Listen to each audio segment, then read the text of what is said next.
Welcome to the podcast. It's all about how deep-seated fears, especially those that start in childhood, tend to stay with us forever.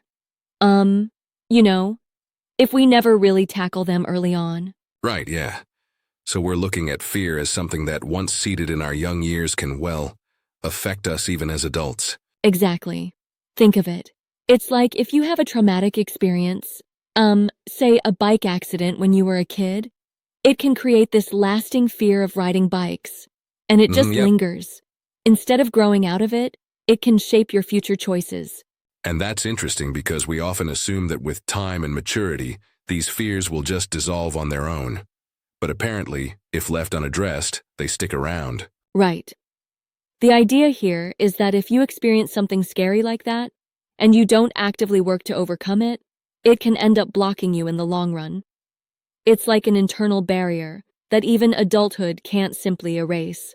Yeah, exactly. Now, one of the examples mentioned was about riding bikes after an accident. I mean, I get that fear.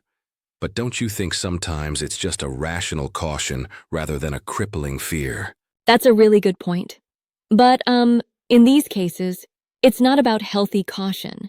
It's about being paralyzed by an emotional response. For instance, if you've had a bike accident and then completely avoid riding, you lose out on building self-confidence and skills later on. Exactly, it becomes self-limiting. Right, true. And then there's the example of being scared to drive a car even when it's needed in an emergency. That's not just caution, that's a real handicap, isn't it? Absolutely. And that's where the issue really impacts life. Imagine an urgent moment, and the only person available to drive is you. But that old fear from school still dominates your mind. It creates this internal conflict that puts you in a tough spot. Definitely. That's pretty serious. And then the blog touches on how even a loud voice or sound in childhood can activate that lingering fear. It makes me wonder how many subtle daily triggers accumulate over time, right? Exactly. It's not just the big traumatic events, but even these smaller, repetitive exposures, like a harsh tone from a family member that can embed fear deep within I your see. psyche. And that ties in with the point about fear of speaking up, because if you've been reprimanded repeatedly, you just never get to break that mental barrier to boost your confidence. Yep, it's a cycle. The child becomes more reserved, and that reserved nature can poison future opportunities, like in public speaking or even everyday social interactions. It's like a snowball effect. Yeah, absolutely. So what then does the blog propose? I mean, how do we actually address these deep-rooted fears? The blog essentially divides the responsibility between parents and the individual. First, it talks about acknowledging the problem early on, accepting that if a fear is not confronted in childhood, it will just be there forever.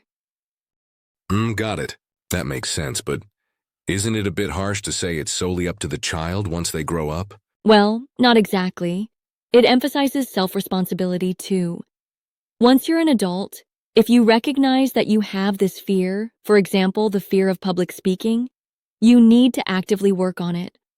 That could be starting with simple steps like, speaking in front of a mirror or attending communication classes. Right, step by step. So basically, while the groundwork should be laid by attentive parenting, individuals have to take charge and overcome the residue of these fears? Exactly. Parents are advised to, keep a close watch on their child's behaviors, and if any fear seems to be holding them back, intervene early. This could be through various creative methods, sometimes even something as fundamental as ensuring a healthy diet.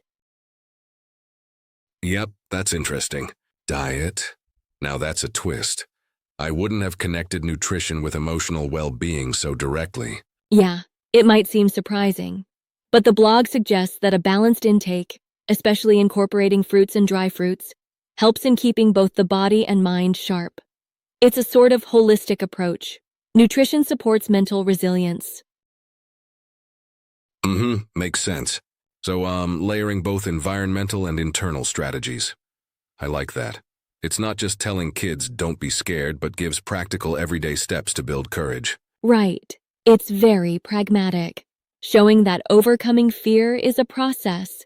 It's like if you never try to confront your fear on, say, riding a bike or speaking, you'll continue to live in avoidance, and that avoidance, in itself, becomes a barrier to personal growth. Oh, I totally get that.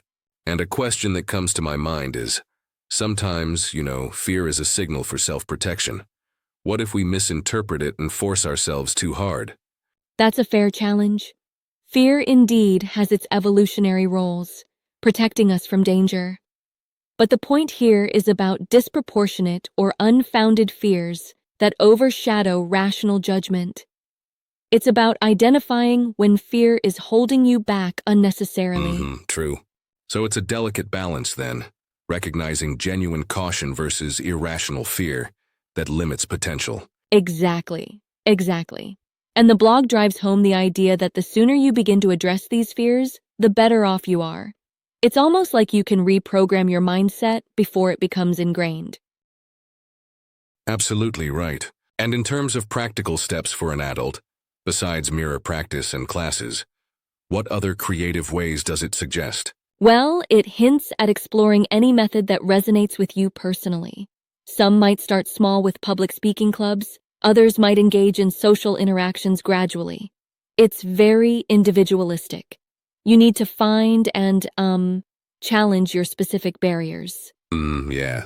There's also that deeper notion of self-acceptance, acknowledging that this unresolved fear exists, and then making a conscious effort to work through it. Exactly.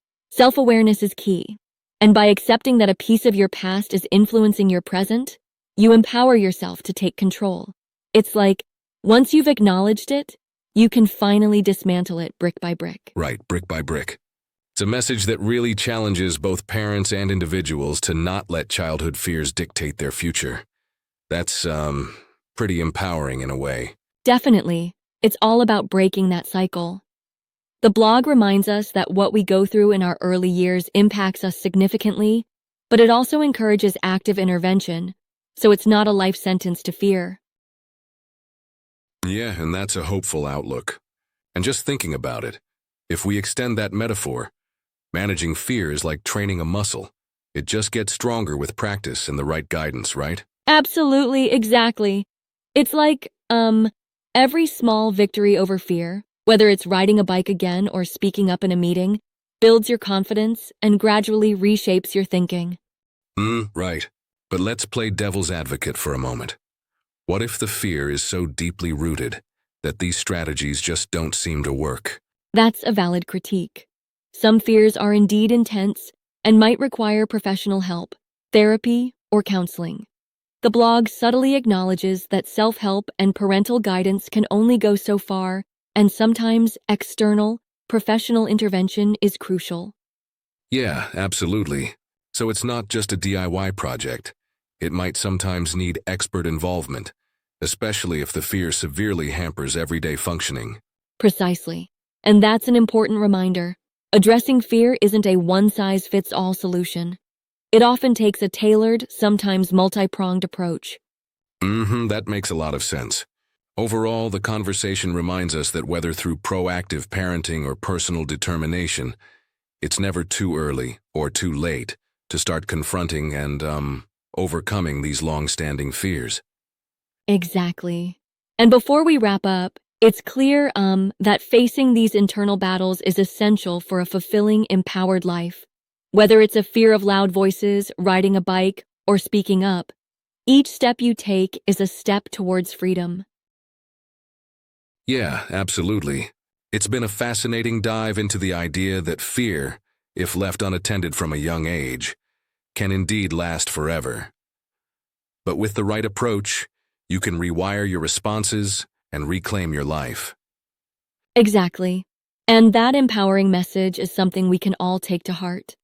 Thanks for being part of this deep dive. It's been really enlightening. Thank you indeed. Until next time, keep challenging those fears.